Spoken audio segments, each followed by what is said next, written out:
Good evening, friends, and welcome back to the Thursday evening PG teaching session brought to you from Sion Hospital, Mumbai. We once again thank the head of the Department of Sion Hospital, Dr. Radha Gildial, and the Dean of Sion Hospital for allowing us to conduct these classes here. And we thank Aristo Pharmaceuticals for giving a scientific grant to facilitate the live telecast of these classes. With that, we start today's session. We have two cases today. The first case is being presented by Dr. Manisha. So we start with her case first.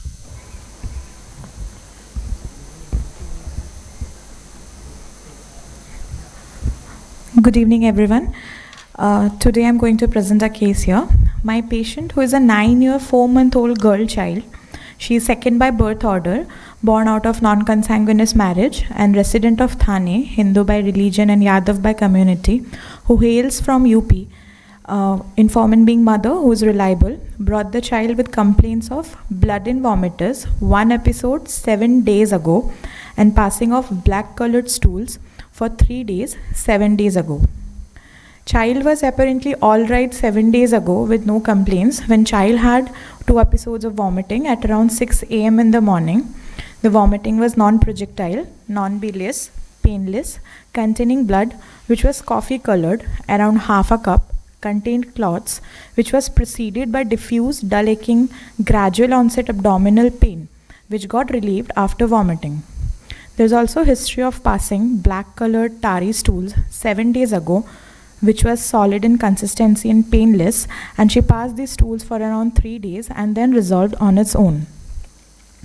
There's history of drug intake prior to this episode, 1 day prior to this episode, for abdominal pain. However, the abdominal pain did not subside on taking medication. And there's also, the mother also gave history of paleness noticed and increased fatigability on exertion in the past few months.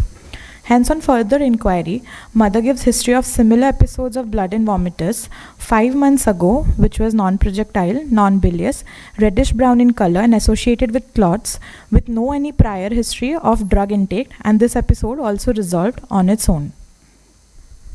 There is no any history of jaundice or prolonged bleeding from any side, history of altered sensorium or abdominal distension, bleeding tendency from any other side like nasal bleeds, no history of blood transfusion or any fever with rash, no history of Cox contact or Cox or any breathlessness, no history of edema, decreased urine output, any recurrent infection or mucosal bleeds. In the past history, there is history of yellowish discoloration of skin and sclera in the month of January, which was associated with fever, vomiting, loose stools, and abdominal pain. The symptoms subsided in a span of 2 weeks. Birth history is uneventful. Antenatal history is uneventful. Birth history, she is a full-term normal vaginal delivery, and there is no history of any umbilical catheterization or an ICU stay with a birth weight of 3 kilos. She has only received birth vaccines, as her parents are not well aware of the immunization status. Hence, she has not received any vaccinations also because of frequent URTIs. Dietary history, she has a deficit of 600 kilocalories and a deficit of 14.5 grams in a protein. She is developmentally normal and has achieved all age-appropriate milestones in all the 4 domains. She goes to school and is good in her scholastic performance. There is no significant family history, no similar history in the family or any recurrent blood transfusion or icterus in the family. Father, being the head of the family, is a driver, and as per the history, they belong to lower middle class as per the modified Kuppuswamy scale.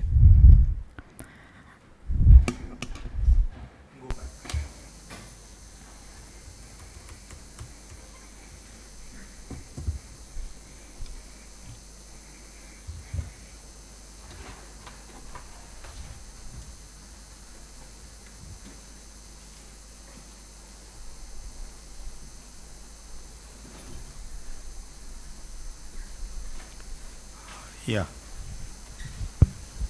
So what do you make out of this chief complaints? 9-year-old with blood in vomitus 7 days ago and passing of black colored stools for 3 days 7 days ago.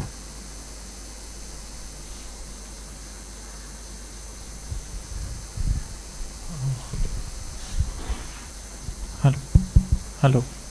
Uh, this this sounds like some upper GI bleed, passing blood and vomitus and tarry stools and black tarry stools. So upper GI bleed and acute episode of upper GI bleed. Okay. So upper GI bleed due to what?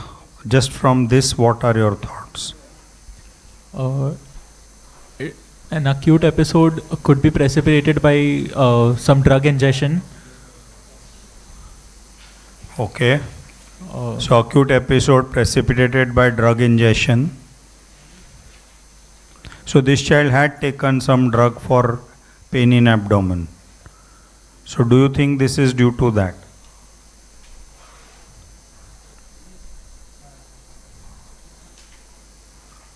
it should be a Anybody? Yeah? chronic drug intake. History No, of chronic- why chronic drug intake? You can develop gastritis with even one dose of NSAID, no? So there's no need for a chronic drug intake. What are your thoughts?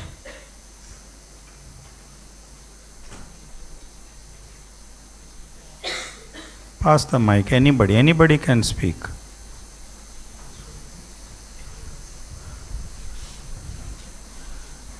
You want to try? No? Okay. So the point, what do you think? Can it be due to one dose of ibuprofen?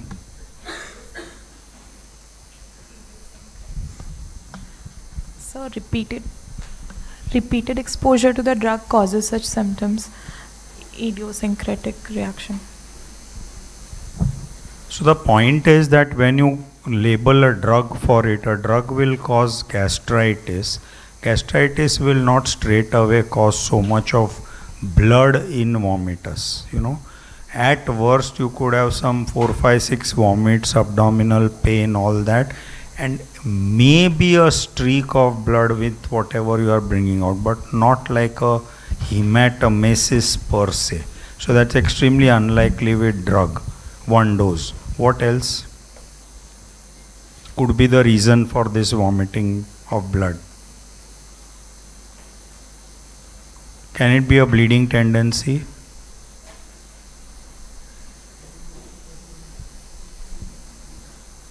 What do you think, anybody? Can it be a bleeding tendency?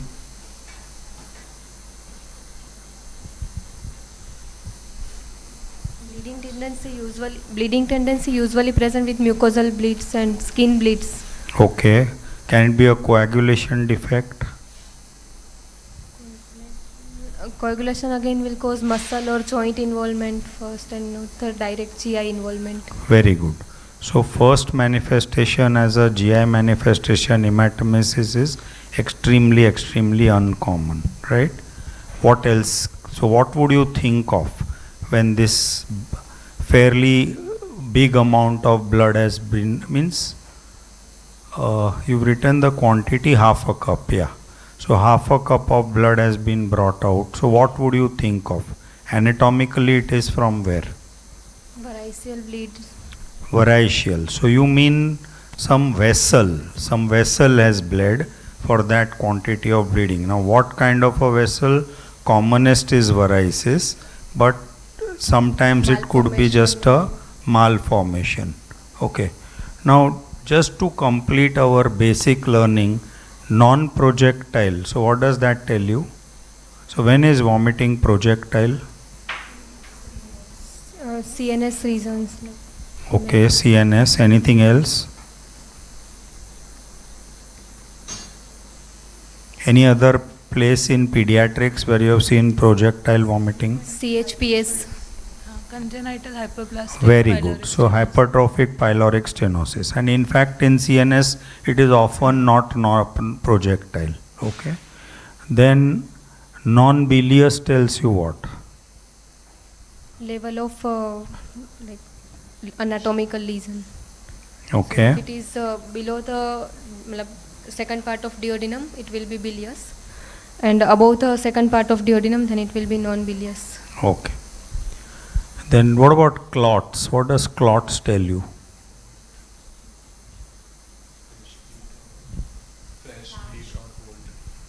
How do you differentiate fresh or old from clots? So no clots means old bleed or flesh bleed. Clots means large quantity blood has come out in the vomitus. Okay. So suppose there are no clots means it's not large quantity.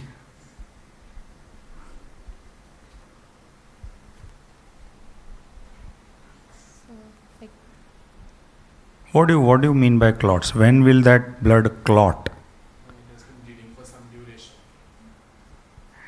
Okay. And preceded by diffuse dull aching gradual onset abdominal pain which got relieved after vomiting. So what does that mean?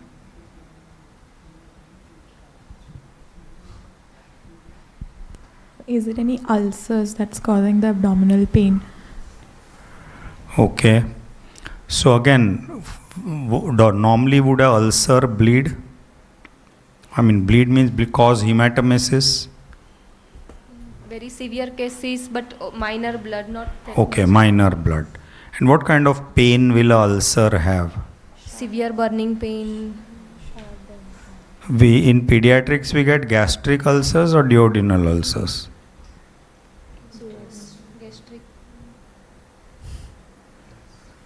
Okay. I think the first thing is that this blood is coming from two sides. Correct?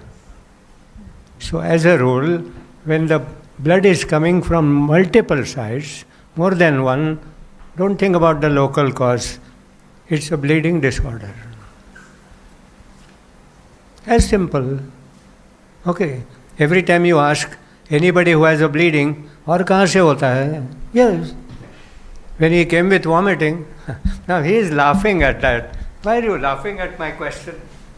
Don't you agree that bleeding at two sides is hematological, bleeding disorder? What is your objection to this? Just pass on the mic. So the bleeding that has happened in the stool is it has become black tarry because it has passed through the entire GI tract. It does not necessarily mean that it is two different sites. It's just that the time taken is more. That's why it is black tarry. Okay, good. So the site is only one, gastrointestinal tract. Okay. But then it could be two sides also, no? Gastro and intestinal. Correct? So how do you fish out first that it is a local problem? Then we will see what local problem. Okay. So any questions you want to ask which will make you be sure that this tarry stool is a consequence of that hematemesis versus it is bleeding elsewhere in the intestinal tract? So I would like to know if the melena was first or the hematemesis was first. So the time frame is very important, and then of course any other local symptoms. So usually the esophageal variceal bleed will never have pain.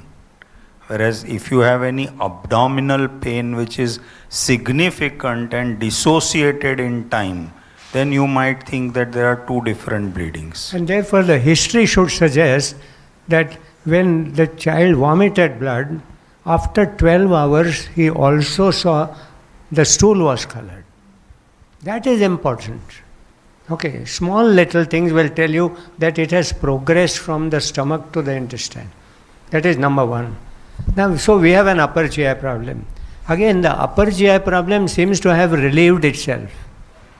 Okay, then why is the lower down problem is persisting for 3 days? Does it also mean that there is some problem there also? You get my question? Upper tract got better by itself. 2 vomits, no third vomit, and stool for next 3 days. Do you think that is enough to say that there is another bleeder lower down also? No, Why sir. not? So I told you. there might be persistent low-level bleeding from I the... know, you all know the answer. I want you to defend my statement. Okay. And therefore you would say that while it travels, it doesn't travel all together. So it keeps on traveling, okay.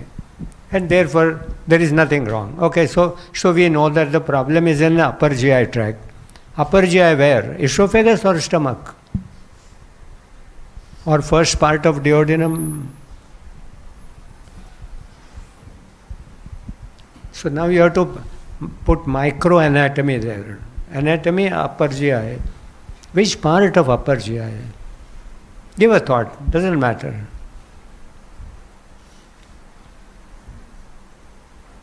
So what are the other symptoms associated with each part?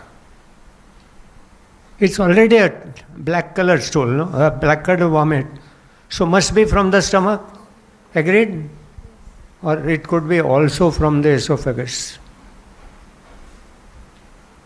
Esophagus would be fresh, right? And the stomach would be black. Is it enough to say therefore it is not from esophagus? Then how can an esophageal bleed will be black? Where is the acid in esophagus? It will go down to the stomach and Absolutely. Swallowed. Okay. So we know that that is likely. So we are not sure whether it is coming from the gastric or esophagus. It could be either of the two. Okay. But surely it has gone into the stomach. Whether it has originated in esophagus, we don't know. Now the question is, you said the vessel is bleeding. Okay. But there is an abdominal pain. So do the variceal bleeding painful?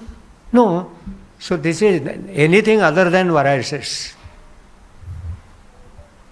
Anything other than varices. Pain is inflammation. My diagnosis is gastritis. Abdominal pain. Okay, black colored vomit. Further stools. Okay. So no varices. Correct? And now you are going to tell me finally varices only. So where is the catch? See, such a simple case also in an exam, if you get a simple case, you are in more trouble. Get a complicated case, the examiner says it's complicated for me also. ठीक है, whatever little you say it's a brain disease, that's enough. You say degenerative, excellent, that's enough now. Okay, but not this. So now tell me, is it not inflammatory? it's a dull lacking pain, so can be distension because of the Pain is inflammation. Okay. So inflammatory vascular disease. Diagnosis, vasculitis. You said vessel, I said inflammation. You put together, you call it vasculitis. As simple. So now tell me why not. So it means that the blood has stayed there and that is irritating and that's an inflammation and the inflammation is not severe, there is some mild pain. So that does not take away from all that, right? इस पे join कर, इस पे कर. Actually, if you have just first sentence, 7-year-old child has painless, huge vomit followed by melena. In your mind, you are sure that esophageal varices. 7-year-old child, esophageal varices, diagnosis, you don't need to go through all that. Can you make a diagnosis just like that? What could it be? Somebody who doesn't know the case. Pardon me? EHPVO, portal hypertension. Portal hypertension. With cirrhosis, without cirrhosis? Without cirrhosis, because Why? no jaundice or no other signs of We liver don't know. cell We are failure. making a diagnosis from one line. First complaint. Okay? 7-year-old child was brought for hematomesis followed by melena, reasonably painless, and we have analyzed that it was a bleed, most probably esophageal bleed. That analysis you have made from line 1. We will try to make the diagnosis from first line, chief complaint. Possible? If it would be cirrhosis, then first complaint would be jaundice and other signs of liver failure and not the straight away bleeding. But somebody can have jaundice later on and have hematomesis earlier. If you had jaundice and hematomesis, well, age, For cirrhosis, it will be late onset. usually not so early. Many hematomesis due to extrahepatic portal hypertension are also little too sooner than that, usually 4-5 years, but 7 is not very. 7-year child with cirrhosis, with portal hypertension, with hematomesis, we don't know any other cause. Likelihood we are talking about. Likelihood is that it is not a chronic liver disease with portal hypertension. Portal hypertension definitely yes, but not secondary to cirrhosis. Prehepatic?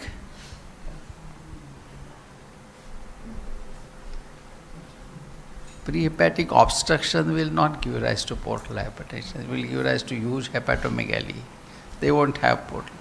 So almost from first line when the patient tells, you have already made up your mind that I am going to see a child with extrahepatic portal hypertension, most probably not due to a chronic liver disease. So we'll try and analyze henceforth on first or second line. We could be wrong, but reasonable diagnosis. Maybe 7 times out of 10 we will be right. So I think all that we know is that some blood vessel is bleeding. Okay, just go to the adult ward, you will find the commonest cause is an ulcer, which is burrowing inside, involving a major vessel there, and the bleeding could be as much as a cupful or whatever. So how are you not sure it's an ulcer doing it? Then we will say what's the cause of ulcer. There will be preceding pain of prolonged duration. Very good. So it has to be preceded by a long-term pain. Okay, ulcer doesn't start with bleeding. Ulcer starts with symptoms which go on for a long time, not well treated, worsen, and then maybe. So this is not. Okay, could this be a capillary malformation bleeding? After all, you have many malformations.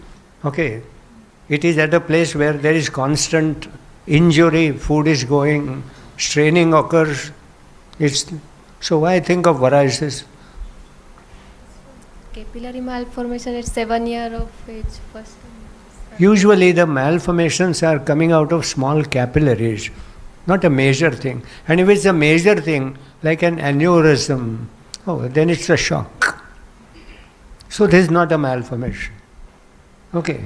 Now, Mallory-Weiss? Pardon me? Pain and retching before the blood.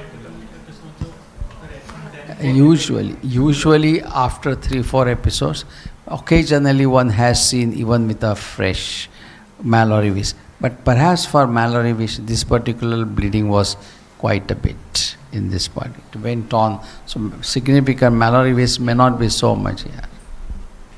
Is Mallory-Weiss common in children? Not at all uncommon. The bleeding may not be so huge, but 4 बार उल्टी किया, last में blood आया, doctor I want to see you just now. and angiomatous malformations are not restricted only to small vessels. But when it is involving a major vessel, they are syndromic, they are often at multiple places. And therefore, theoretically we keep in mind that this is, maybe it is so, and one cannot easily differentiate it between the pre-sinusoidal portal hypertension. And therefore, you have given many negative histories, but negative history should have been also saying no abdominal distension, and I think we have been repeating this every class, don't say apparently well. Okay, we have got that word into our deep-rooted cortex. No, apparently well, no, genuinely well. Otherwise the examiner will say, apparently you are passed. No, but tell me what's the final result. So, it's not that. So tell us that this child is otherwise all right. Then put 2 years ago something, and then in between all right. All that it means a recurrent big vessel bleeding. So Okay, there's history of paleness noticed by mother and increased fatigability on exertion. So what do you make out of this? Because of the large blood loss in the GIT. Okay. Can this change to any other hematological cause? Means now that this paleness has come in, so anemia also, bleeding also, so can this be some bone marrow disorder? Unlikely, sir. Bone Why? marrow disorder. They won't come with large vessel bleed. Here the child is having large vessel bleed. Very good. So they'll come as petechiae, purpura, etc. Right. Okay. So now tell me that normally when there is a significant bleeding in the periphery, you need to apply pressure. And you need to apply pressure for 2 minutes. Otherwise, every time you put a pressure, leave the pressure, it's still bleeding. You put a pressure again, you are told to put a pressure for 2 minutes. Who is putting a pressure there? How can it stop? Isn't it? So the surrounding musculature. What do you think? The platelets do the job, but platelets do the job everywhere. Okay, first job of any bleeding is pressure to stop bleeding. And who is stopping that varicose bleeding? Funny, no?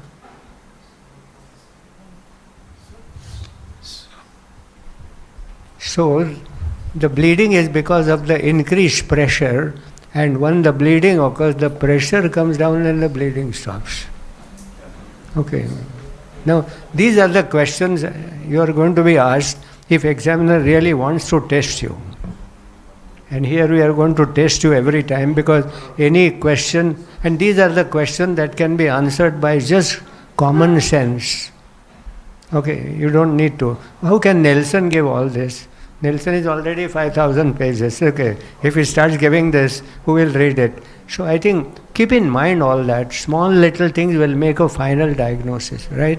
Now tell us why it's only pre-sinusoidal and why not post-sinusoidal. It's not sinusoidal, it's not a chronic liver disease. But it could be hepatic vein. Okay. So it could be post-sinusoidal or pre-sinusoidal. Now we have to differentiate between the two.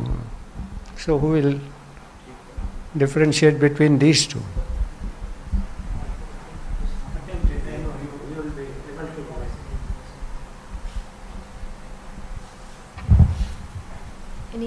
Any other vessel involvement in post-sinusoidal, like splanchnic renal vessels or? Typical post-sinusoidal could be hepatic vein, okay, or even further up. It presents with hepatomegaly, congested liver, okay. And if it is the not intrahepatic but extrahepatic, two types, post-sinusoidal and pre-sinusoidal. One is called veno-occlusive disease. It often comes with small bleeds inside and then comes as a cirrhosis, chronic liver disease. And therefore, the post-sinusoidal portal hypertension is nearly asymptomatic except you find the liver, the spleen, etc. And therefore, one which bleeds is without a liver and spleen, with spleen but without a liver, is a pre-sinusoidal. So post-sinusoidal is a Budd-Chiari-like. Budd-Chiari comes with acute onset of hepatomegaly or chronic, but not just the bleeding. Okay, so this is pre-sinusoidal. Now, cause of pre-sinusoidal means we can go up to that by just your first slide. Okay, tell us the cause of pre-sinusoidal.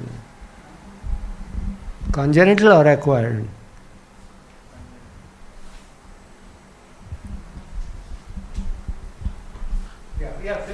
Congenital hepatic fibrosis. Agreed? Pre-hepatic, you said HP. So congenital present early in the age.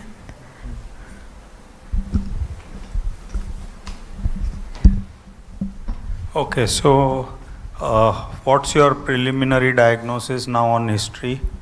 so far? You said pre-sinusoidal But there was portal jaundice. hypertension. Must be. Now, yeah, so that's must what. be 100% sinusoidal portal hypertension. Oh, we made a mistake. Yeah. So now how do you correlate this jaundice to the current portal hypertension? Now this is enough. Past history of jaundice is the liver disease. And one who has a liver disease is having hematemesis. What more do you want? It's definitely a hepatic disease. Jaundice could have been an independent symptom, probably maybe due to hepatitis, fever, vomiting, loose stools, abdominal pain, which actually subsided within 5 to 7 days. So, Correct, but hepatitis, can it lead to chronic liver disease and portal hypertension? in the span of 7 months, unlikely. Okay, so first is in the span of 7 months. Second, there are many points that you have to talk of. There will be signs of liver cell failure. So what should they be? Child would have been sick looking or malnourished, not feeding well, recurrent infections, bleeding from other sides, petechiae or abdominal distension. Okay, so bleeding, petechiae and all not necessarily, but yeah, growth failure, edema feet, all that should have been there, right? Now, this episode of bleeding, has it happened before this jaundice? No, sir. This was in January. The next episode happened in the month of June. That was the first time. And now again the patient is presented with the complaints. Could it be a Wilson's disease? Wilson's disease has a lot of different manifestations. A jaundice may come, disappear, come again. The liver disease continues. Okay. And now you are getting into a chronic liver disease. Any child of jaundice who comes after 5 years of age, rule out Wilson's disease. Okay. To me, this must be Wilson's. Wilson's can be asymptomatic. Well, there is a symptom, jaundice, that could recover for a while. The disease may go on. And now has developed a portal hypertension, which is sinusoidal. We don't know whether he is hepatitis B doing it. Okay, again jaundice for a while, clear. So multiple reasons why that jaundice could be a part of a chronic ongoing liver disease. So how are you sure it's not? So for Wilson's, there's no any history suggestive of abdominal distension or any involuntary movements, any neuropsychiatric involvement or altered behavior as such. And that's the reason why you should have given those details if possible. Jaundice appeared prior to that, nausea, vomiting, disappeared in 4 or 5 days' time. Okay, then I know it's not that. And then add to that, the health is always well maintained. That's where apparently is not right. He is really all right. Okay, that is the crux of the problem, that it's not a chronic disease at all, therefore we will not take it into consideration. However, when we say that there is jaundice, we again take a second look. Somebody has said that there is jaundice. I mean, as you said, it could be viral hepatitis. Nothing prevents a child from getting viral hepatitis. You may go in little bit of details, prodroma of nausea, vomiting, mild fever, jaundice appearing on day 4 and finally patient. But once there is a history of jaundice in a case like that, we will be very careful in our mind that a subtle manifestation of a chronic liver disease may also be there. And therefore, what we had kept very much down, it's not likely to be liver disease, then we will keep that in mind whether this is a manifestation of a, like for example, Wilson's can present in any way. Maybe 7 years child with Wilson's, the portal hypertension giving rise to esophageal varices may be little too soon. But chronic liver disease, we will keep in the back of our mind, and maybe he will come out with a history of another episode of jaundice earlier, though we still don't know about the abdominal distension, etc. how do you correlate this dietary history to this child?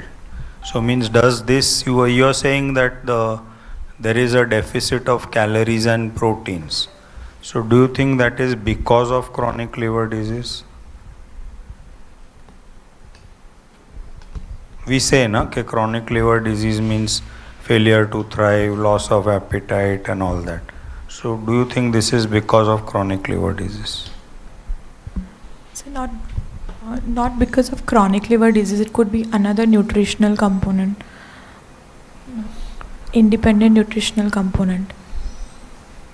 So how do you make sure that this is not due to chronic liver disease? If our appetite is good. Yeah, so then how it is is the not. appetite of this child? So the appetite is good, but then her dietary, but the food groups that she should be eating for the growth as per her age is not adequate. Very good. So you have to specify while you are talking of this that this is not about reduced appetite. It is not about the lack of availability of the correct type of food for the socio-economic status, right? So that separates it from disease from the other reason for undernutrition, right? Again, I think you calculate your own diet, you may not be consuming 40 grams of proteins. Okay. If you are not consuming that, then how is this child consuming? So where is the catch? You really calculate your thing. 40 grams is very difficult to get.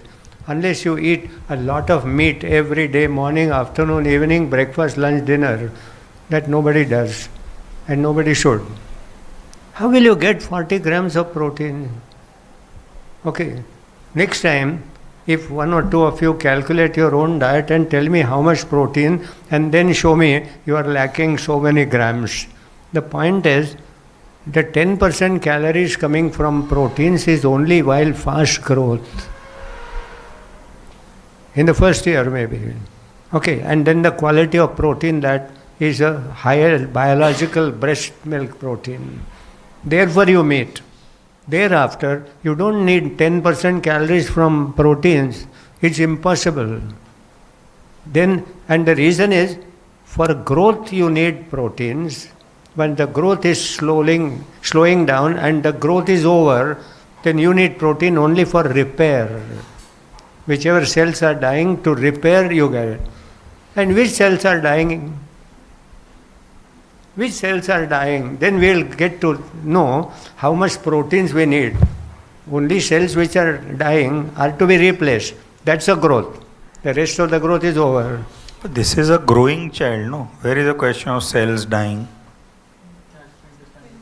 Huh? Gastrointestinal system, the skin, hair. I'm just quizzing you that you see the point, okay, that most of the organs have fully grown, okay, grown and also developed by this time. So all that you get is hair falls and comes in the nails, okay, RBCs, life is 120 days, bone marrow can take care of it. You don't need so much of calories and things for the growth. So you need for maintenance. Okay, so next time one or two of you calculate and tell me how much you are getting. Because examiner, see, I know you know the diagnosis, you know treatment, how will you treat acute hematemesis, okay, all that you know. I am going to ask you what you may not know. And I will say, this is basic. That's the worst part of it. Okay, you ask me a difficult question and I don't know, that's fine. Okay, so take a note of all that. That's not probably real.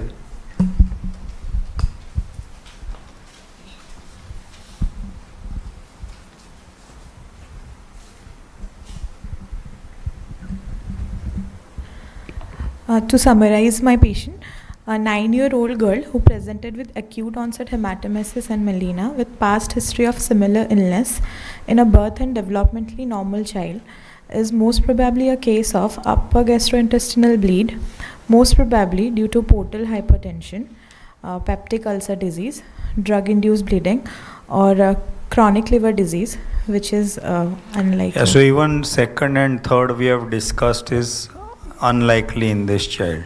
So mostly it is portal hypertension. And you would have added the word acute onset of painless hematemesis. And in summary, you could have said, till proved otherwise, the pre-sinusoidal portal hypertension. However, I may consider to rule out any other type of bleeding like a malformation and stay there. It is neither an ulcer disease, not drug-induced, not a CLD. Okay, you need not put all causes, but you may say what else could simulate, for which you need some more investigations if required, right? On examination, a child is conscious. She is oriented time, place, and person and lying comfortably on the bed.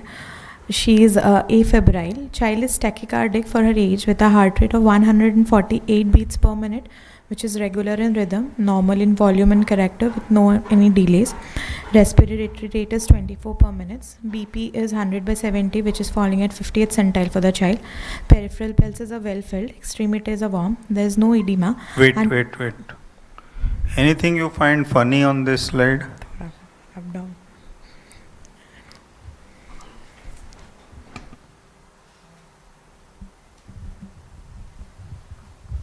Tachycardia is out of proportion.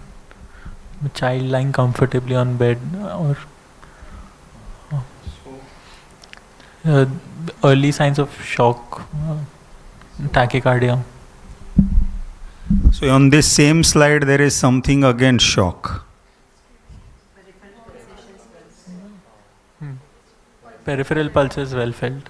So can you have shock with peripheral pulses well felt? Initial compensated shock can have tachycardia only. Which type of shock? All compensated shocks have tachycardia and peripheral pulses well felt. There's only one type of shock where you have peripheral pulses well felt and tachycardia and yet the patient is in shock. That's only one type of shock. Septic shock. Septic shock, initial stage, which is called warm shock.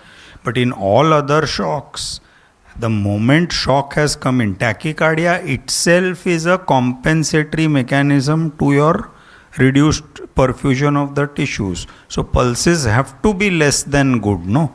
They're okay, but they can't be good, right? So any other thoughts? Your mind should start working. Why 148? So is this or is this that? So what else can it be? Because of the anemia. Very good. So now whether there is severe anemia, of course for that also it's too much in a 9-year-old child, but at least think of that, right? So something is amiss. Was he crying at that time? 9-year-old, sir. She is not crying, sir. Yeah. So something is amiss. Even pallor is just 1 plus. So it can't be 148 and...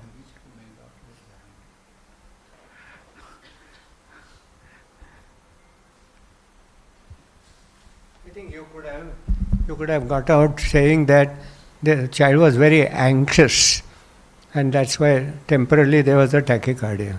Because neither there is pallor, nor there is shock, nor there is fever, nor there is dehydration. Okay, so you could have got out saying that, having made, and therefore what you should have done, if you really saw 148, you could have investigated, but you would have told us 100 only.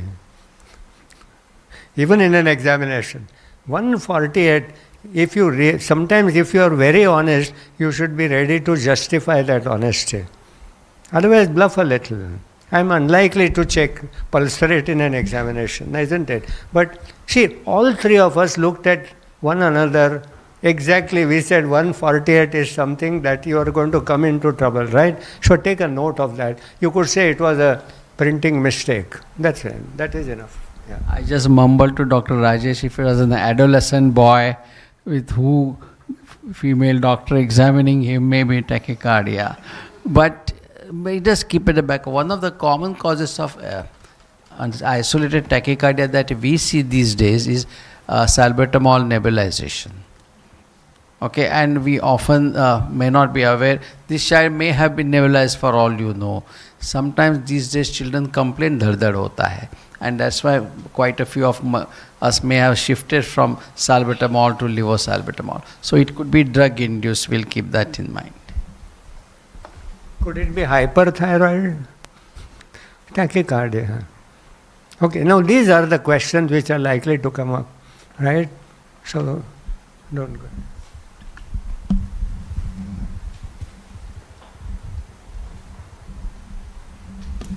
So, as per anthropometry, she is an underweight and a stunted child with a weight of 20 kilos, which falls against an standard deviation of -3 to -2. Her height is 119 centimeter, which falls against -3 to -2 standard deviations, and her BMI is 14.1, which is between -2 to -1 standard deviations. On head-to-toe examination, relatively normal, head is normal in shape and size. All of the systems and everything is normal, and there's no any stigmata of chronic liver disease. On systemic examination, on inspection, shape of the going forward with per abdomen examination, abdominal examination first. Shape of the abdomen is normal and symmetrical and moving equally with respiration. There is no any visible vein, pulsation or scar mark over the abdomen. Umbilicus is in midline and it's inverted, and all the harnal orifices are normal. On palpation, on superficial palpation, there is no any local rise of temperature or tenderness present. Spleen is palpable from the left subcostal margin. It is around 4 centimeter towards the umbilicus, which is firm. It is non-tender, moving with respiration with a smooth surface, and a splenic notch is felt. On percussion, a dull note is felt over the swelling, and the rest of the abdomen is tympanic in nature, and on auscultation, bowel sounds are present. Rest all other systems are within normal limit. Why is his weight and height so low? It must be secondary to some disease, isn't it? Don't you agree that we must investigate for a chronic hidden disease? How can it be just extrahepatic portal hypertension? Weight is 20, height is 1 something. Okay, don't you think at this age it's always secondary?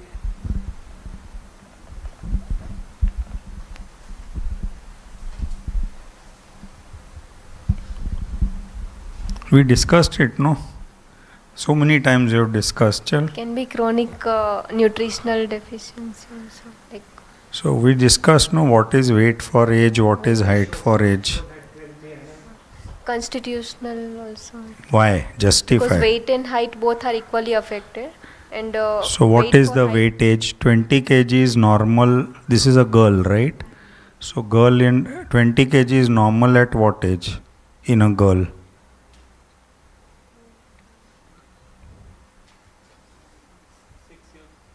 Seven years. Okay.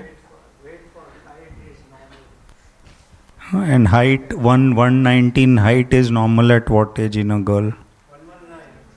Again same thing. Okay. So weight for height is normal. So what's the cause? constitutional. Maybe early malnutrition or genetic, whatever. Okay. And that's not a chronic disease. But that will be asked you. So therefore always put weight for height. What Sir meant by early malnutrition was that the child had malnutrition in the earlier part of life, and then the child has improved, so now it is catching up and is matching, the height and the weight is matching.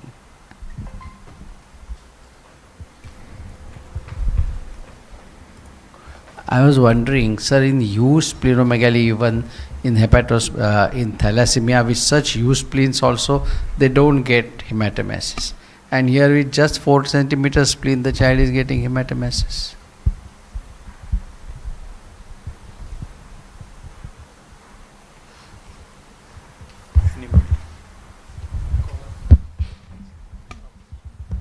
The cause of splenomegaly is different in both the diseases. Okay.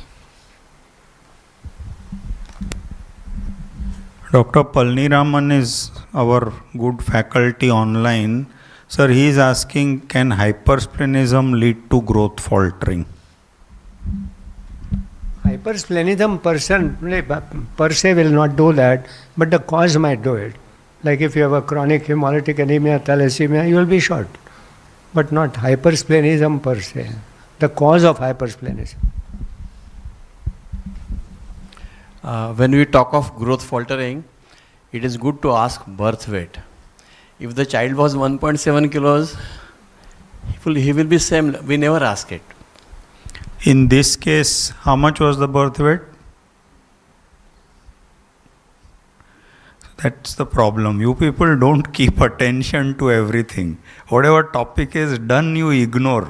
It was 3 kg. She mentioned that. So please be attentive and please remember every detail. Okay? Anyway, go on. It's a 9-year-old 4-month-old girl, case of recurrent upper gastrointestinal bleed with anemia and failure with moderate splenomegaly without any complications in a underweight and stunted child in a birth and developmentally normal and unimmunized child is most probably a case of portal hypertension with variceal bleed secondary to extrahepatic portal venous obstruction. So that failure you might have to remove, no? Anemia in failure. Do you think this child is in failure? So actually she was tachycardic initially and then later the labs were also correlating with the tachycardia part, which actually after transfusion during the course in her ward we transfused the child, then which resolved after transfusion, sir. No, I don't deny the tachycardia, but to call it failure, then you will No, have the to symptoms. correlate with the blood pressure, you'll have to correlate with Other peripheral signs like pulses. edema and- Yeah, so it should match. You can't just say only 148. Even your pallor you said was just 1 plus, right? So you should have said plus pallor that way. Okay. Go on with investigations. So on presentation we investigated the child who had a hemoglobin of 5.3 with a hematocrit of 18.1. MCV was 80.4, MCH was 23.6 and MCHC was 29.3 and RDW was 16.6% with a WBC count of 2,700 and platelets were 69,000. So why do you think there's this pancytopenia? So because of nutritional deficiency she could have, and also because of the large spleen, because it's a Because of the large large spleen. spleen. So hypersplenism. splenism. Any other comment on the indices? MCV you said is how much? 80.4. So comment on that. Normal, abnormal, low, high? Normal. So you expect it to be normal. With a hemoglobin of 5, do you expect it to be normal? This could be because of acute bleed. Very good. So then the question is, hemoglobin 5 is due to chronic anemia or acute anemia? So acute bleed may lead to a normochromic, normocytic anemia. But if it is chronic, then it has to be deficiency. So in that case, it has to be microcytic hypochromic, right? Okay, go on. Sir, her liver function tests, they were all within normal limits with a total bilirubin of 0.4, OTPT of 28 and 0.17. Total protein was 5.6 with albumin of 3.9. Renal functions were also within normal limits of 4 and 0.6. We then went ahead with a USG abdomen, which was suggestive of moderate splenomegaly with altered ecostructure, suggestive of any liver parenchymal diseases. And further ahead, it said it had portal cavernoma formation and few perisplenic collaterals. So this confirmed extrahepatic portal hypertension. Fine. Dr. Tushar has said that variceal bleed can lead to shrinking of the spleen, so you may get a smaller spleen now. And Palniraman has said that sometimes spleen will not be felt after a fresh episode if it is very small. Okay. How will you treat this child? So first we'll stabilize the child if this child has come to us in shock, and then we'll give symptomatic treatment to the child, and then we'll go ahead with a scopy, sir, for the child, and then if they are big, either banding or ligation, so we are planning for this child now. Okay. And in stabilization, what will you do? Which fluid will you use? So if the child has come in shock, then we'll do normal saline, sir. Okay. And so this is one place where you will use packed cells early, na?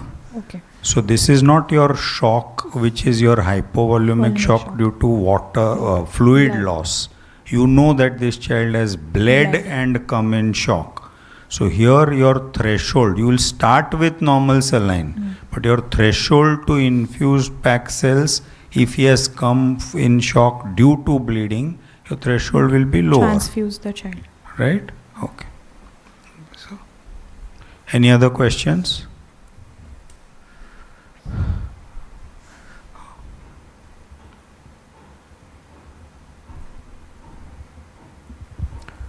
Dr. Palniraman is asking altered echo texture in the liver. How to explain that? You have said altered echo texture?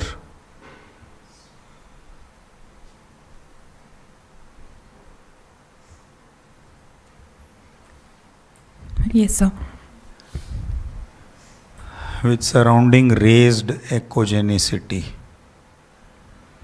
I don't know. These ultrasound terms, how do they correlate clinically? I have no idea. Okay. Fine. So we'll stop this case here. Any questions on this? Okay. What is the long-term definitive treatment?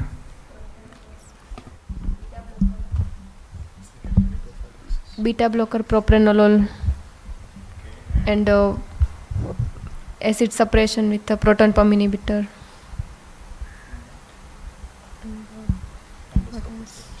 Endoscopic variceal band ligation. That shunting procedure. Tips. Tips. They've said there's a large portal cavernoma and collaterals, and also ultimately you might have to have a shunt surgery if it persists. Okay, fine. Okay. We'll stop this case here and we'll start the second case for today. Dr. Purnima.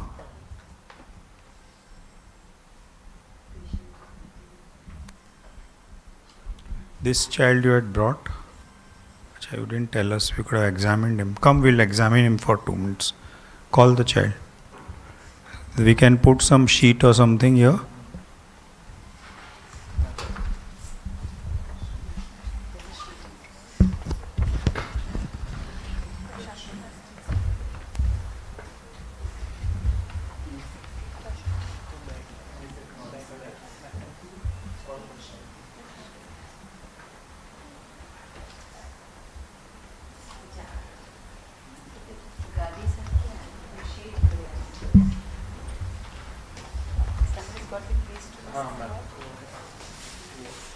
Prashant, you have the keys. Chapi.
Come, 2 volunteers to examine her.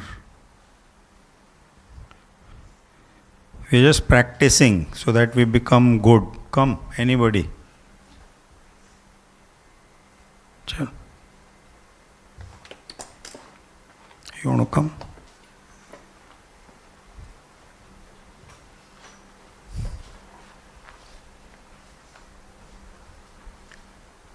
Can you put on these lights? No, give them Mic.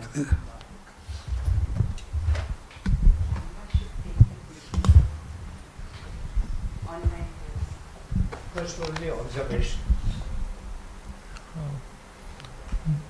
Child is lying comfortably. There is some pallor. There is some pallor seen. No gross abdominal distension. No pedial edema. No signs of liver disease. Then Growth and nutrition. Thin built, small for age. But nutritionally undernourished or average, or clinically you feel she is undernourished? She looks okay. Okay, the muscle mass and all that is average. It's not very bad. Okay. Then further, abdomen.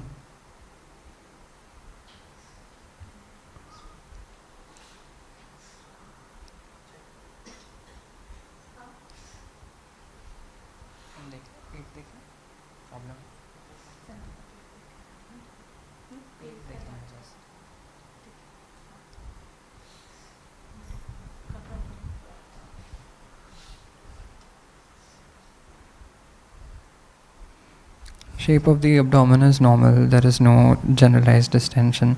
Umbilicus appears central, inverted. There is nothing remarkable. No scars, no sinuses, no dilated veins. Palpation.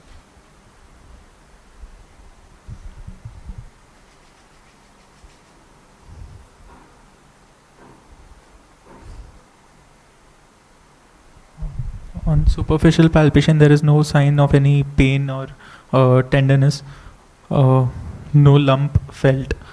On deeper palpation,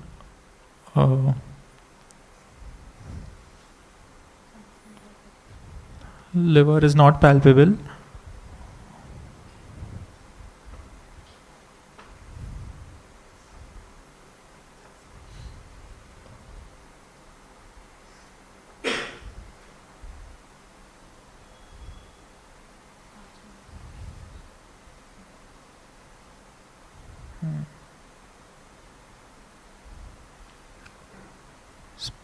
Spleen is palpable approximately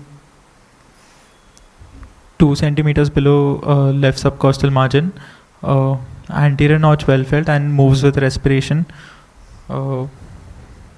Firm in consistency and no tenderness noted. Fine. Anything? Okay. Thank you.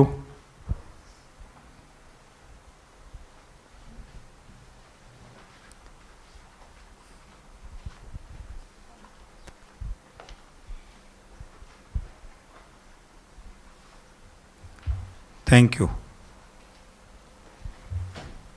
Okay, so now we move on to the second case for today, being presented by Dr. Purnima.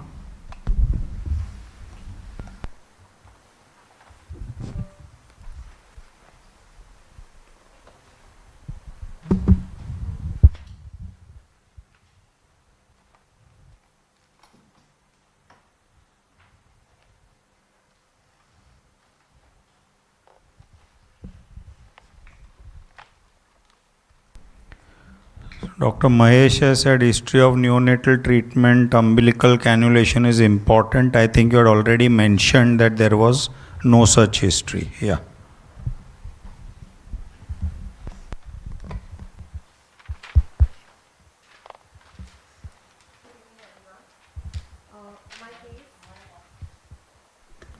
Good evening.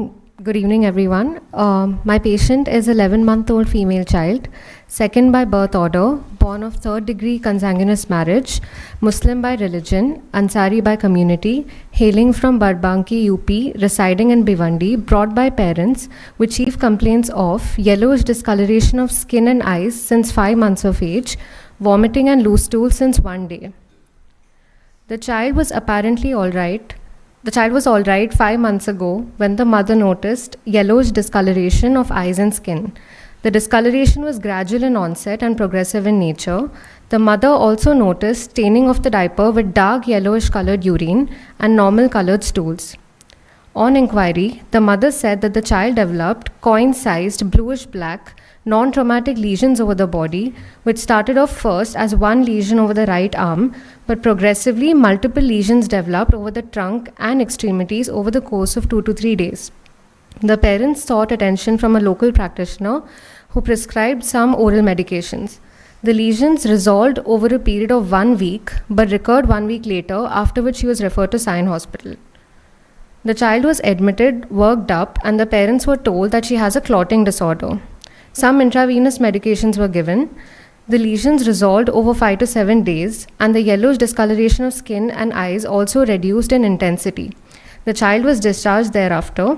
However, the yellowish discoloration of skin and eyes did not completely subside over the next 6 months. The child also developed itching all over the body since this episode, which decreased in intensity spontaneously but continues to flare up intermittently. There was no history of fever, lethargy, rash, or refusal to feed. No history of abdominal distension, bleeding from any other sites. No history of joint swellings or restriction of joint movements. The yellowish discoloration of skin, eyes, and the itching exacerbated since 1 day. The child also had vomiting, 6 to 7 episodes, small in quantity, non-bilious, vomitus containing food particles, and loose stools, 15 to 20 episodes per day, small in quantity, watery in consistency, not associated with passage of blood or worms. There was no history of fever, rash, lethargy, or refusal to feed prior to this episode. No history of passage of clay-colored stools or foul-smelling bulky stools. No history of constipation. No history of abdominal distension or repeat episodes of bleeding from any sides. No history of swelling anywhere over the body. No history of recurrent respiratory tract infections. No history of receiving any blood transfusion or history of any drug intake. And no history of recent outside food consumption. Antenatal period, it was a registered pregnancy. The antenatal scans were done, IFA and TT taken. There was no history of fever or rash during the pregnancy. Birth history, it was a full-term normal vaginal delivery. The baby cried immediately after birth. Birth weight was 2.5 kgs. There was an ICU stay for 3 days for neonatal jaundice, and phototherapy was received. Immunization, immunized up to date, and the child is developmentally normal. Dietary history, there's a deficit of 350 kilocalories and 4 grams of protein.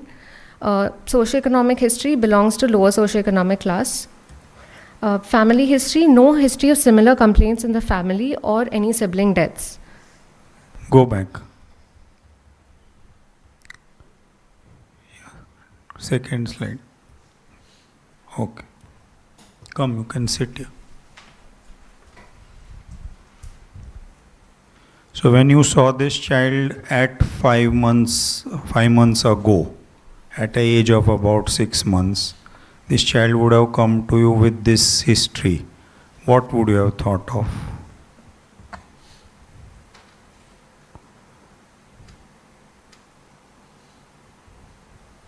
Viral hepatitis? Viral A? Unlikely in 7-month-old child to have viral hepatitis. Why? Because there is no history of outside food ingestion or anything. So. Okay. And if it is a dark stain, deep yellow jaundice or it was light yellow, deep yellow would be in cholestasis. So could this be some drug-induced hemolysis? Any history of drug intake? We'll ask, but first tell me whether it is drug-induced hemolysis or no. Only on this information. If you tell me it is possible, then we'll ask which drug.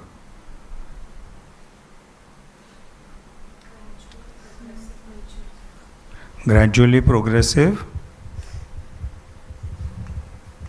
So gradual and progressive nature, unlikely not drug induced. Okay, any better reason? Come on. Very simple. Hemolysis would be with paler, like with signs of anemia also, not only jaundice. And Hemoglobinuria. so which would lead to what color urine? Dark urine. And one last big point, which is staring at you. I mean, short of telling me get lost, you should have thrown me out, saying, why are you suggesting such a thing? Mother noticed dark yellow colored urine. So what dark yellow colored urine is, conjugated or unconjugated? And G6PD hemolysis is conjugated or unconjugated? So there's no discussion only, na? So first, whenever you approach such a child or baby or anybody, first thought process is that, okay, is it jaundice? I mean, whatever yellow discoloration they say, first decide in your mind, is it jaundice? And if it is jaundice, then conjugated or unconjugated. After that, you start thinking, okay, so where is the level of the lesion, where is the anatomy, etc., etc. Right? So now, this is hepatocyte disease or biliary tract disease? Conjugated, no? And this is a 6-month-old baby.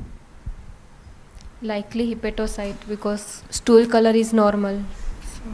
Okay. So, for stool color to be white, what do you need? What kind of biliary problem? Obstructive. Partial or complete? Complete obstruction. Will complete obstruction come first time at 6 months? Baby 6 months old now, no? So anyway, you're not considering complete obstruction. So then stool color becomes little less relevant, no? So then how will you decide hepatocyte or biliary?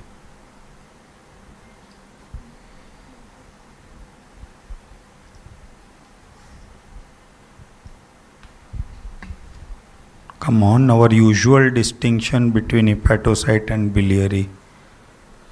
Who has more jaundice? So if hepatocyte has deep jaundice, then what should also be there? Patient should be very sick for hepatocyte disease to have deep jaundice. Okay, so that's about the depth of jaundice. Then level of sickness, who is more sick? Hepatocyte disease is more sick. Okay, we are talking of acute, and this is an acute manifestation, right? Then what are the other hepatocyte features that you look for? Any synthetic function affected, like? Albumin production is hampered, so edema, Okay. clotting factor production, so bleeding manifestations. Okay. Then loss of appetite, nausea, vomiting. Okay, so growth failure, etc. Yeah. So these are all the hepatocyte functions that you are. Now suppose biliary tract is affected, can you still get bleeding manifestations? If there is a retrograde hepatocellular damage. Okay. Any other mechanism?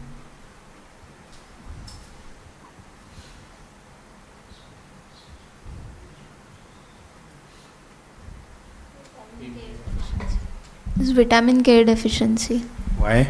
Because it's a fat soluble vitamin and fat is not digested and absorbed.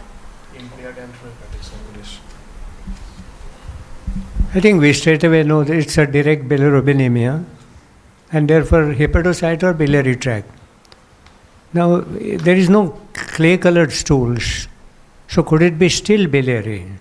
Because hepatologists always tell us that you have to really cut through the stools to see whether there is any grayish, whitish thing. So don't go by the report to say yellow colored stool. So keep that in mind.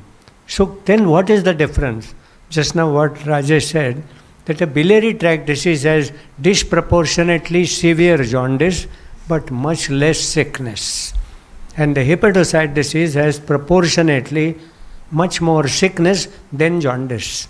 This is largely true. So when you see this, you want to make sure whether it is hepatocyte or biliary tract, and unless you know the proportionate severity of jaundice and sickness, you will not be able to make a guesswork. Okay, you will ask for itching, etc., but itching in a small child is irritability. And who is not irritable? Hepatocyte is also irritable. So that would have been the major difference. If you said it was a hepatocyte disease, then the next question is it a pathological hepatocyte, structural changes, or is it functional?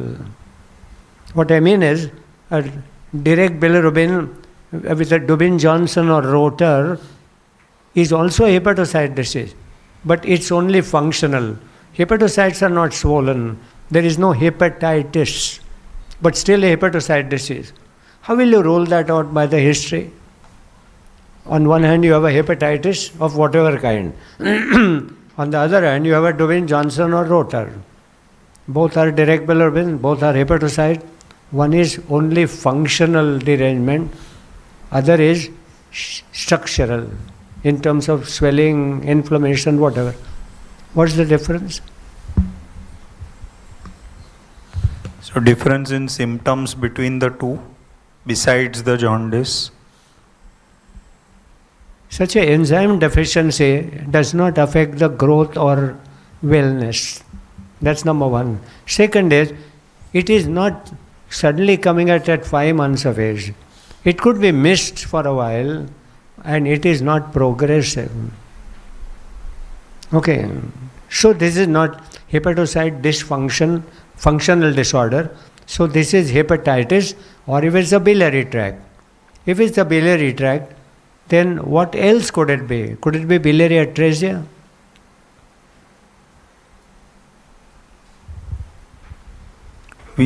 Commonest biliary tract disease in an infant is a biliary atresia. Age of presentation is late, plus the normal colored stools rules out, goes against biliary atresia. The point is that because it manifested at 5 months for the first time, don't rule it out. Don't rule it out. Majority will present in the first 2 months, but a small number may present later. And why is that? Congenital heart may present any time, no? ASD can present in adulthood. So why should biliary atresia not present any time? But not any time, infancy only, but mostly in the first 2-3 months, but occasionally a bit later also. So why does a heart defect present later in life? It presents in birth, no? Even VSD, large VSD also does not present in the first 1 month. So why is this difference?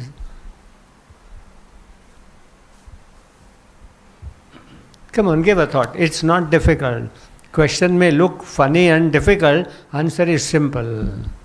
Yeah. So the load on the heart increases progressively later in life. That's why the heart diseases present later, whereas the liver needs to function right from the beginning. The heart defects, the manifestation depend on 2 things. One, pressure differences, and the second is the function of the myocardium. If both are favorable, like an ASD, very little difference in pressures, no heart problem, myocardium is fine, no heart failure, pressures are not much. You may present it in adult, you may not even know. Okay, so heart defects depend on the pressures and the myocardial function. Okay, so that is different. Why biliary atresia can present a little later? It's a congenital malformation, right? So answer is, it is not a congenital malformation. There is no abortion occurring in the first 3 months showing any biliary tract abnormality. It is an acquired disease, but acquired disease in intranatal curve, prenatal, possibly some viral infection. And progression is of two types. One affects the hepatocyte mainly, and the other affects the biliary tract mainly. So one presents as a neonatal hepatitis, another presents with a biliary atresia. Depending on the progress of biliary obstruction may take a little longer time. And same way, a neonatal hepatitis may not present right at birth, but may present a little later. But little later means still in infancy. The point I am making is, biliary atresia is seen to be presenting for the first time by parents and observant parents at 4 or 5 months of age. And we say, how can it be? They must have missed. But what would you say? Biliary jaundice is much severe. So it's not easy to miss. And it's not really they have missed. If it's the biliary tract, then it is still likely to be biliary atresia. Okay, but not only that. Which other biliary obstructions?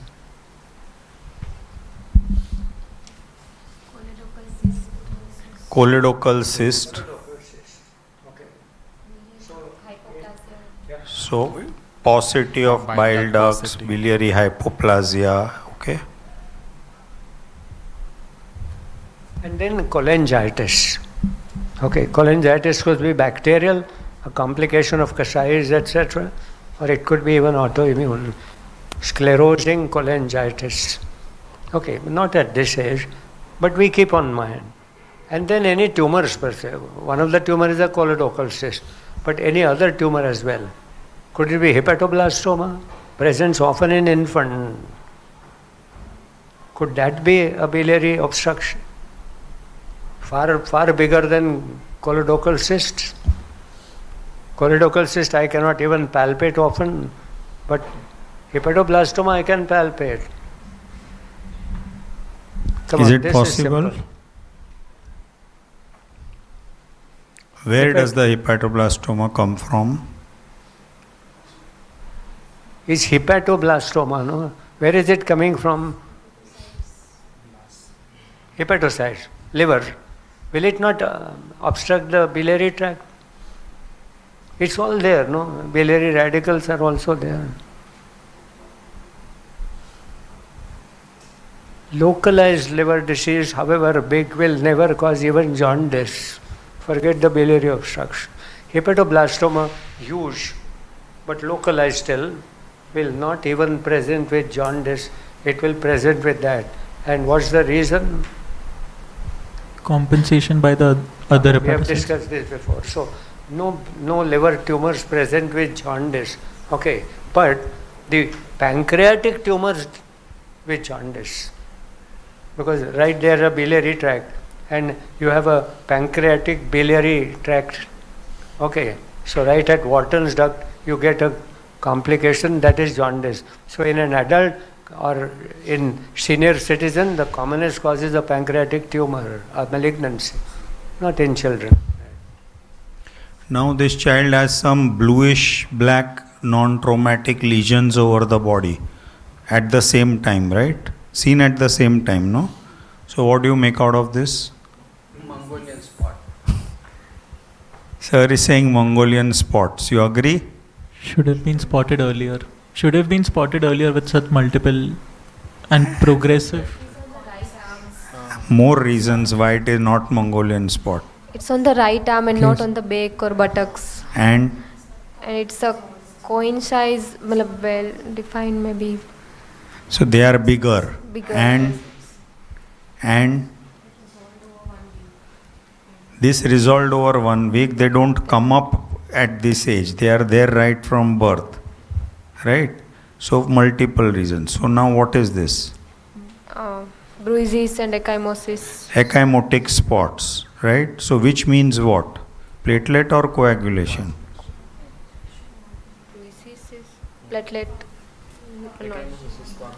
So if you are asked only this question, is ecchymosis a sign of platelet or coagulation?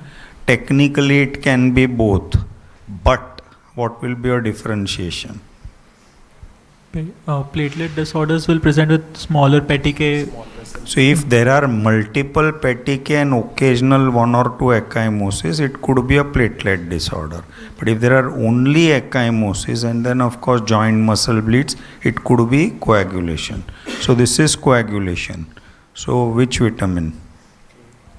I mean, can it be a coagulation disorder? Can it be hemophilia? Girl child, female child. Okay, female child. So it's all Christmas disease. Not 8 but 9. Huh? With jaundice. Yeah, so why jaundice and why at the same time as jaundice? So you're not thinking of any of that, it has to be related. So it has to be vitamin K. So now coming back to the same question, is this vitamin K because of poor absorption, because of a biliary tract disease, or is this a hepatocyte synthetic function?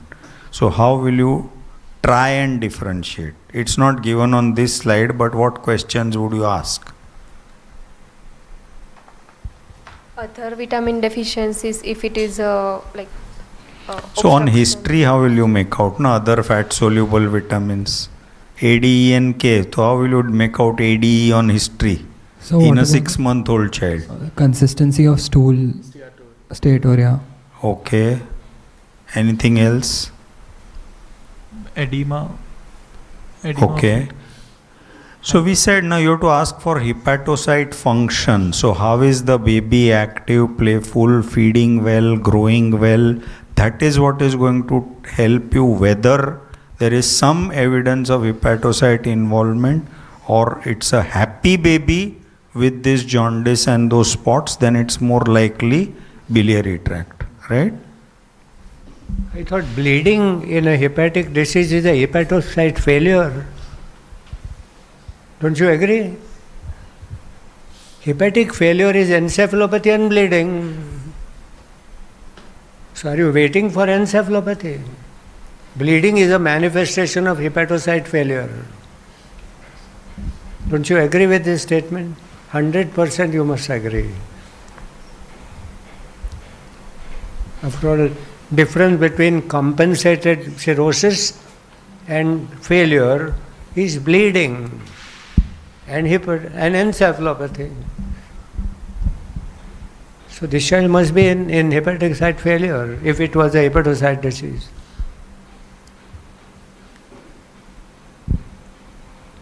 So how will you answer this? for the hepatic cell failure, there is no edema, ascites, or any other signs of liver cell Altered failure. sensorium would be one of them. Fine. What I wanted to stress is biliary tract disease, of course, will have coagulation defect, and the hepatocytes have not failed.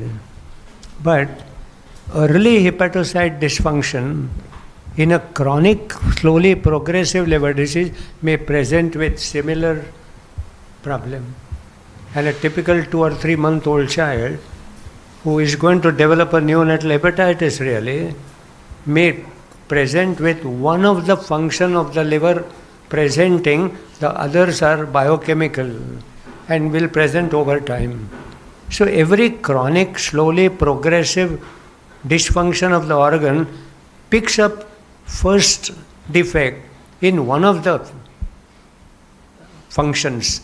Like a chronic renal disease goes to an endocrinologist for short stature. He goes to a cardiologist for hypertension. Okay. And if an endocrinologist doesn't take blood pressure, and if a cardiologist doesn't take the height, then they will investigate in their own thing. Because the rest of it is hidden. So occasionally, a 2 or 3 month old neonatal hepatitis may present with ecchymosis for the first time, but when you do a liver function test, the bilirubin is already up, but not up enough to be seen in the eyes. And that puts the question, how much bilirubin you need to see yellow eyes? 5 in infancy. About 2 milligrams. More than 5. So in newborns 5 and older children 2 to 3. 2 milligram, and if it's less than that, it's still bilirubinemia, but you don't see it, and you may not even see high colored urine, but you may see that. So in a late stage of hepatocyte disease, commonly there is a bleeding, but often an intestinal bleeding. not just the ecchymosis, right? Okay. Now, we don't have those details here in the history about how was the baby at that time in terms of happiness, growth, feeding, etc. So we still are not able to exactly decide hepatocyte or biliary tract, right, at that 6-month episode. Now, some intravenous medications were given, lesions resolved over 5 to 7 days, and the yellow discoloration of skin and eyes reduced, and the child was discharged. But the yellow discoloration did not completely subside. Jaundice was reduced. So child was better with some therapy and the bleeding stopped. So what do you think now? So which is this thing? How do you, this goes in favor of biliary tract or hepatocyte? Was it a hepatitis which got better?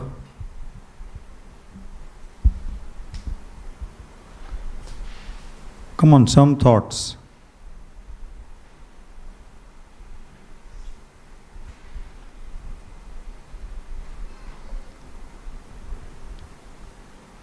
What intravenous medication must have been given? Vitamin K, probably.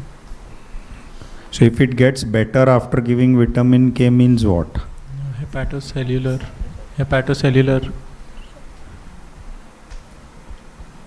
Okay. And why would the jaundice get better with giving vitamin K?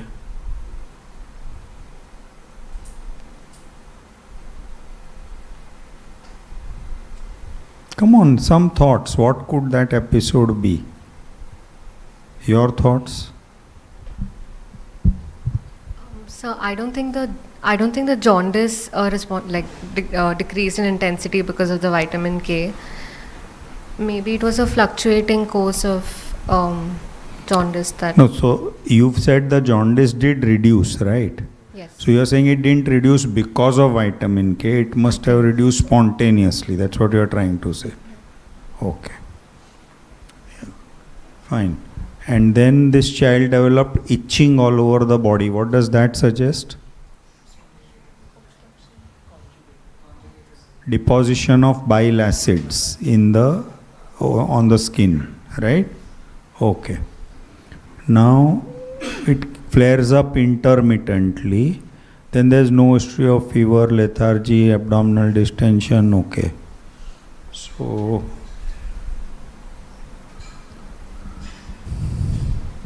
and this is now just now before the admission. Yes, sir. An episode of vomiting and loose stools. So how does this correlate? Anybody? What do you think? How does this correlate? So I think this is an episode of acute gastroenteritis. So not related to the primary illness, or intercurrent illness. Yes. Okay. Fine. I think both biliary tract and hepatocyte diseases could be recurrent. Now this is not strictly recurrent because recurrent means in between completely normal. But surely this is behaving like a recurrent. That means getting a little better, getting up again. So we'll call it recurrent for easy understanding. Now if it's a hepatocyte disease which is recurrent, then commonly chronic viral infection do that, hepatitis B, C, etc. Or an autoimmune hepatitis does that. Metabolic disorders also may do that. So again, a wide spectrum. Just because you had a recurrent, you don't rule out any of them. And when it comes to biliary tract, the question is, you have an organ which could be obstructed within or from without. And therefore, if the obstruction from without is not firm but little loose, mobile, changing its consistency, you may have less of pressure, more of pressure. Okay. And if it is from inside, like a thick, viscous bile, it might be kind of flushed naturally. Okay. So we need to consider whether there is any such thing or an autoimmune. Autoimmune is typically recurrent, going and coming again. So we will not give a lot of, it's not a recurrent in the right sense, it's some relief of symptomatology partially, but the disease is still continuous. So persistent disease, whatever it is. The question is, has itching come up now? Do you favor hepatocyte or do you favor biliary tract? Biliary tract. Biliary tract. Why not hepatitis? Now, why not hepatocyte? A simple viral A hepatitis also can have itching. So the only thing is that should have correlated with the peak of jaundice in a hepatitis kind of a situation. That is the only difference that we can see. Yeah, and reversion is very quick in obstructive jaundice because it's just a deficiency, vitamin K, while improvement of hepatocyte function after giving vitamin K is not guaranteed. In fact, reversal of function after giving vitamin K indicates a good liver function. So here the improvement was very quick. So it was obstructive jaundice because of which there was fat soluble vitamin deficiency. It's one of the not uncommon manifestations of presenting of obstructive jaundice. Like in this particular child, there was jaundice, but the parents did not notice for 5 months. Similarly, often a 2.5 month baby is brought to us whom the parents have not noticed jaundice, but they bring the baby for bluish patches on the body, typically like what was described, and is due to vitamin K deficiency. And when we look at the sclera, we find that there may be mild jaundice and the manifestations are then recognized. I think viral A hepatitis has a wide spectrum of severity, and if the viral A hepatitis jaundice goes on worsening, which often happens in an older healthy child, 15-year-old healthy child gets a viral A, he is not immunized, he may get a very severe disease, and at the far end of bilirubin going to 30, 40, 50 milligram, there would be a hepatocytes which are so much swollen that they obstruct the biliary radicals and you start getting itching as well. But that is the time when he has lost maybe 5 or 10 kilos. He is progressively going down because severe anorexia, vomiting, they lose 5 and 10 kilos by the time itching starts.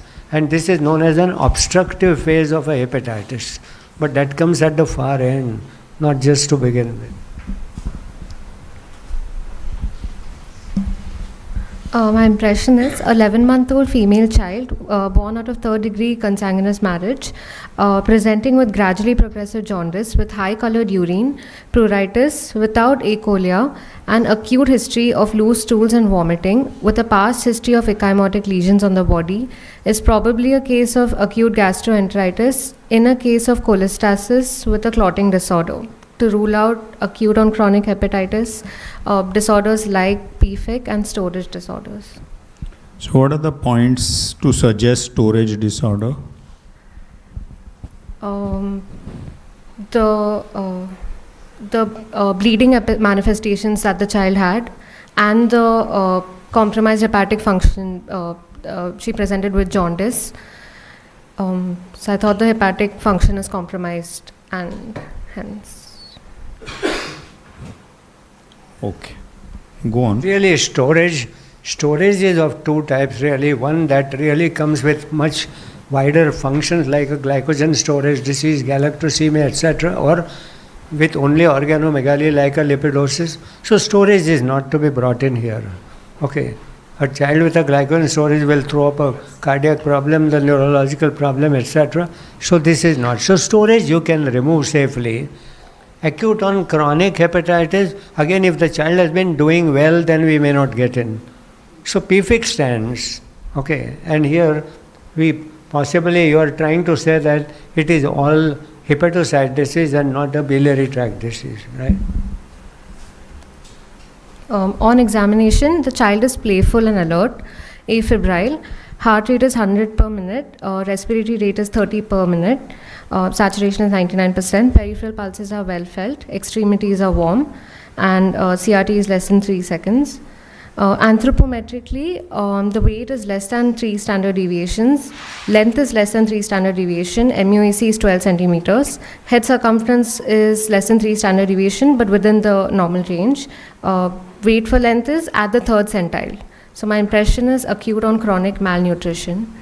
Yes, microcephaly. Head circumference relative to the height, relative to the length calculated by Dine's formula, it falls within the normal range. So you shouldn't, your word should be that head circumference is less than the 3 standard deviations, but as compared to the length, it is within the expected range or calculated range. Okay. So what is that formula? Length by 2 plus 9.5 plus or minus 2 centimeters.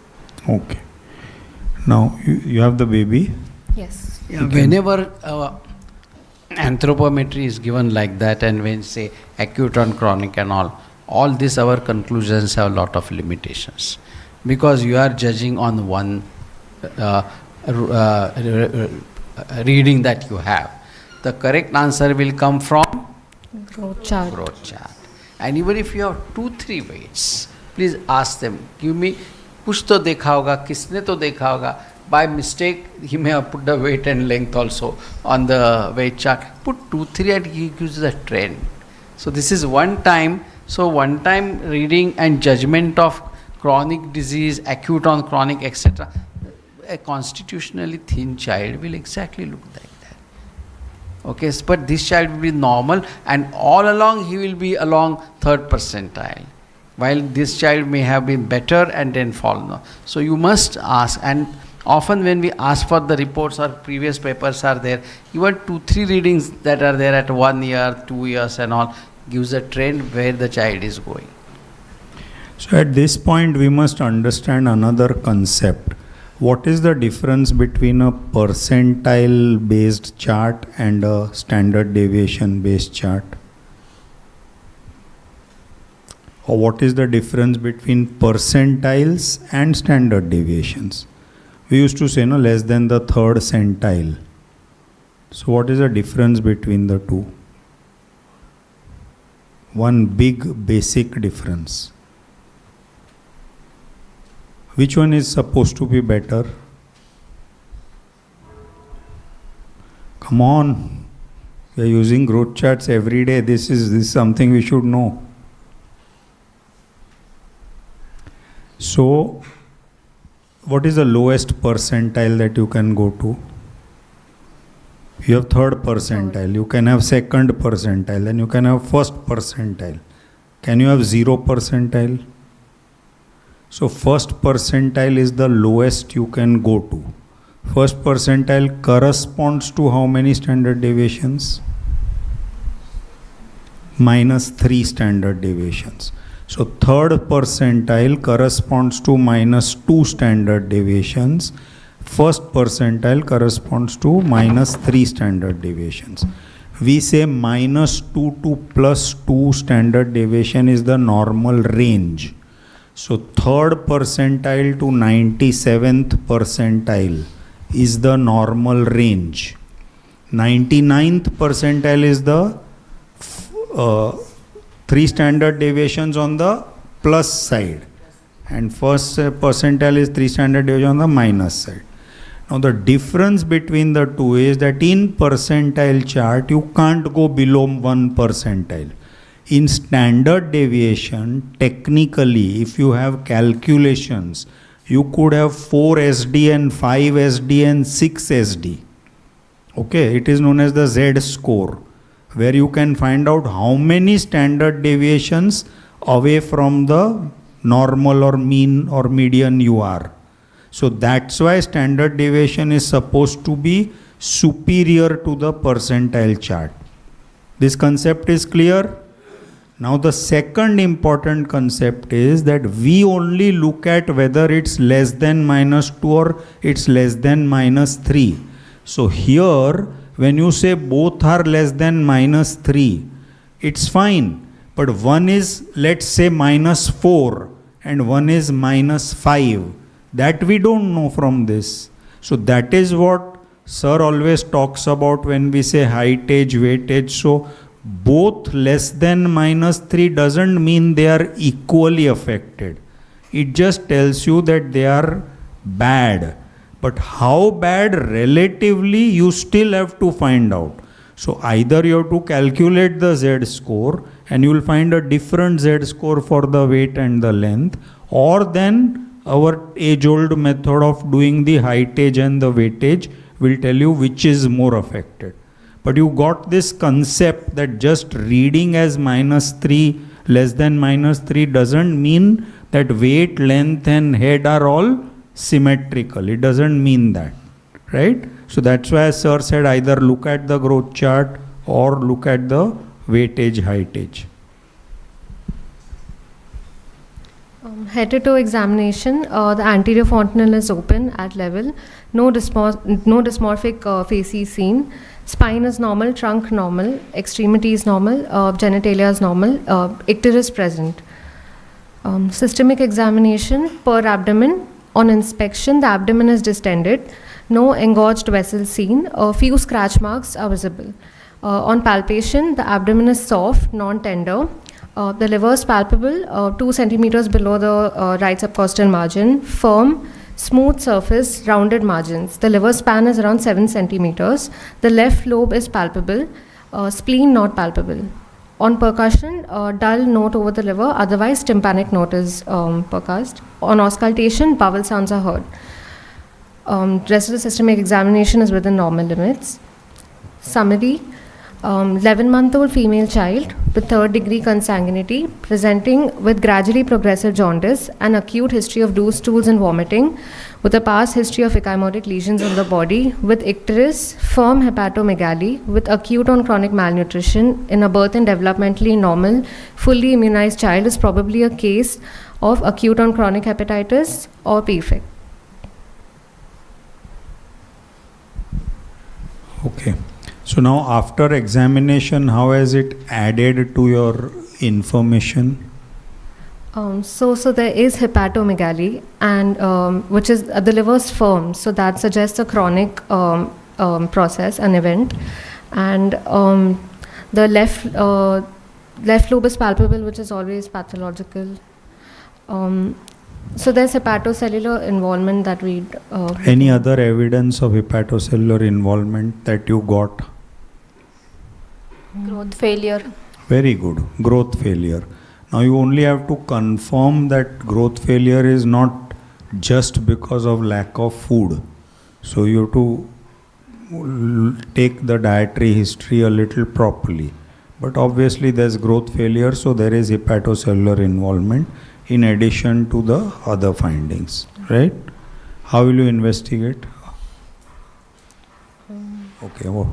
These were the ecchymotic patches which first presented 5 months ago. So on investigations, we'll first do a CBC, which showed a hemoglobin of 9.6, 10.5, hematocrit of 33.4, MCV of 85.9, MCH of 27.1, WBC count of 12,000, and platelet counts of 449K. This was the trend of the CBC. Okay, one sec. So hemoglobin seems to be falling over time. WBC seems to be increasing and platelets seem to be increasing. So does that fit into anything? Is it suggestive of anything? Inflammatory, chronic inflammation. Chronic inflammation. Okay. We'll have to, we can keep it in mind, but we'll have to see what are the other parameters to go by. Okay, then? These were the liver function tests and RFTs which were done. So on current presentation, the total bilirubin was 6.7 and direct bilirubin was 4.7. The transaminases were not elevated. ALP was elevated around 895. Total proteins were 5.6, which is around the normal range. Albumin was 3.5, and the RFTs were normal. CRP was 5.7, and GGT was done, which was also within the normal range. And we have a past liver function test, which was done 5 months ago when she presented first. The total bilirubin then was 3.6, direct bilirubin was 1.7, and GGT was 51. So how will you interpret this? So the total, the direct bilirubin is more than 20% of the total bilirubin. So we know it's conjugated hyperbilirubinemia. And the transaminases are not elevated. So that does not indicate hepatocellular, like hepatitis. It rules that out. GGT is normal, which goes against the obstructive component of jaundice. GGT is normal, rule goes against a Obstructive pathology. So you want to qualify that statement? Any obstructive problems where GGT is normal? PFIC type 1 and So 2. there are types of PFIC where it can be normal or low, in spite of alkaline phosphatase being high, right? So that's one. Second, when you said OTPT is normal, it goes against hepatocellular. So you want to qualify that again? The SGOT is 80, you said, no? And PT is 43 and 41. So It's mildly so in acute hepatocyte disease, OTPT normal goes against hepatocellular. But in chronic, it is not expected to be very grossly abnormal always. I mean, this is borderline, but I am saying that there is a difference between acute and chronic hepatic, what OTPT you will find, right? Okay, go on. When she presented 5 months ago, a complete bleeding profile and some investigations were sent to KEM. Which actually revealed factor 9 deficiency, which is rare in a female child, but it did reveal factor 9 deficiency. Okay. And the APTT was raised during that episode, which indicates that the intrinsic pathway was involved in the coagulation defect. But we were asked to repeat the levels after 1 year of age. The PT INR values on this admission were deranged. So the prothrombin time was 24.2 and the INR was 2.16, which responded to FFP only. It did not normalize after vitamin K administration. It only responded to FFP. This time? This time. This time she came with bleeding manifestations No, again? she didn't come with any bleeding manifestations. So we treated only the abnormal PT? Actually, she was posted for a liver biopsy for which she was transfused with FFP. Her alpha fetoproteins were within the normal range. This was done 5 months ago again.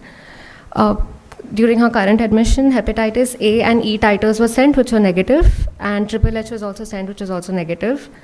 USG abdomen, on USG abdomen, the liver showed normal echo texture, and there was minimal interbowel free fluid in the right iliac fossa. Gallbladder was partially distended, no intrahepatic biliary radical dilatation, and the CBD was also undilated.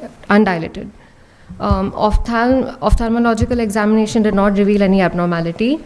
A 2D echo revealed a 2 mm OSESD. This was an X-ray of the spine done in AP and lateral. So currently, the liver biopsy report is awaited, and serum bile acid report has been test has been sent, but the report is awaited. So now, after all this, what are the possibilities that are still remaining?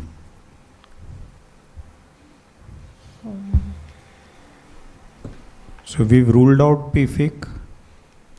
No. No, we've not ruled out PFIC. PFIC is a possibility. What else? Sorry? It's a bile acid synthesis disorder. Okay, bile acid synthesis disorder. Anything else? She said there is a ASD, so what should you think of? along with ASD? You have some syndromes Syndromic of Alagille syndrome. So at least mention that can it be Alagille syndrome?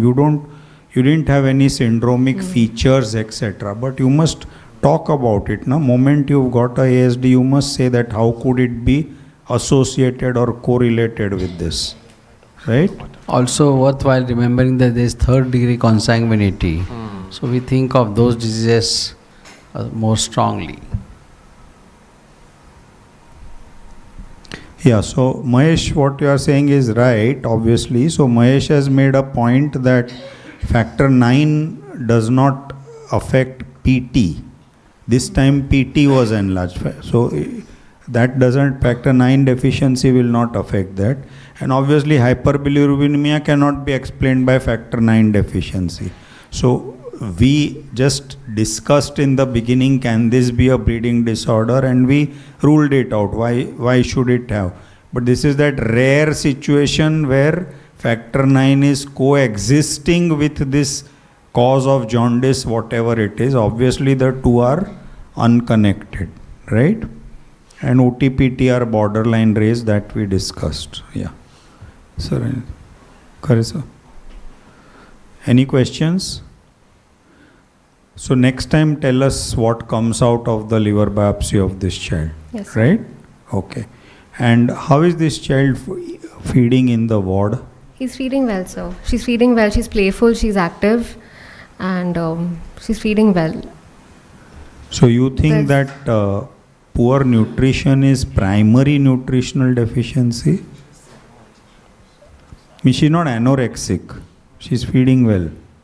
But sir, ever since complementary feeds were started, again, it was not done properly. Like the complementary feeds, there is a deficit in the calories and proteins that are being supplied to the child. Correct. What I'm trying to say is it's not due to the disease. It's possibly the mother's lack of knowledge or whatever, which has also contributed to the malnutrition. So, I think all that we know is that this is a progressive disorder. That is number one. Second is that there is a cholestasis which is intrahepatic.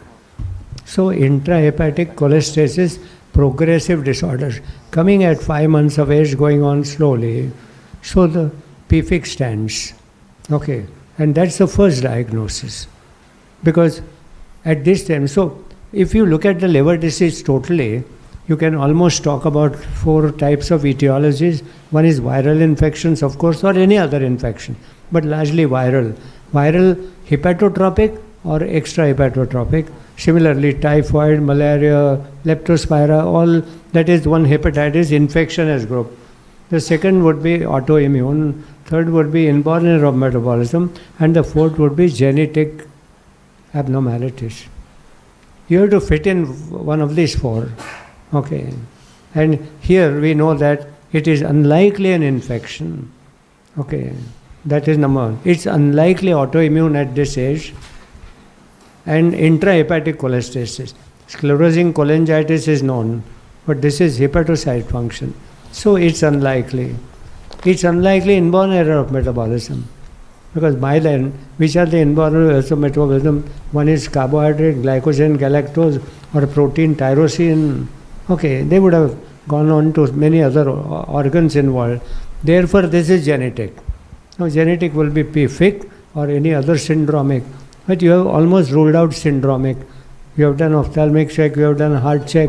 So you are looking at, and if you look at syndromic, then paucity of bile duct. Again, it's a bile duct problem. This is intrahepatic cholestasis. So possibly we are looking at a genetic disorder, maybe PFIC would be the clinical diagnosis.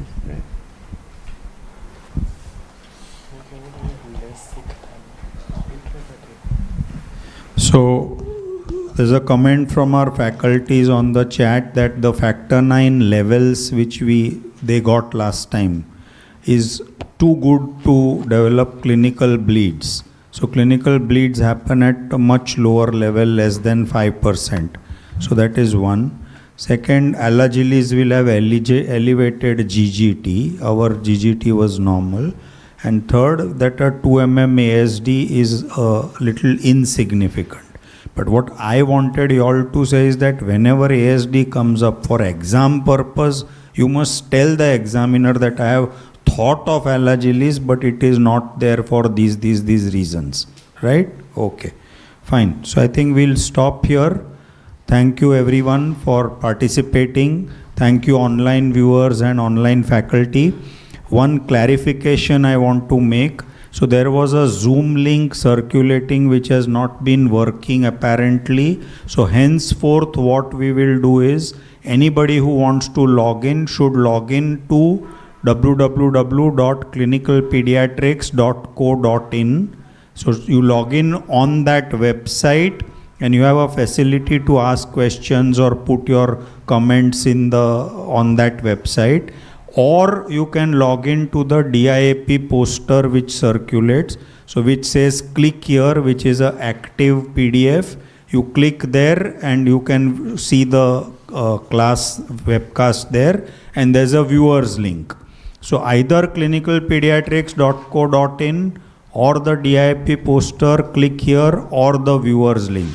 But the Zoom link is not functioning. So henceforth we will not spread the Zoom link also, and everyone make that correction. Okay. Thank you all faculty and online viewers, and we meet once again next Thursday. Next Thursday, Diwali would be over. Bhai Beej is on 15th, which is Wednesday. So therefore Thursday we will meet. Thursday evening 6 p.m. Thank you.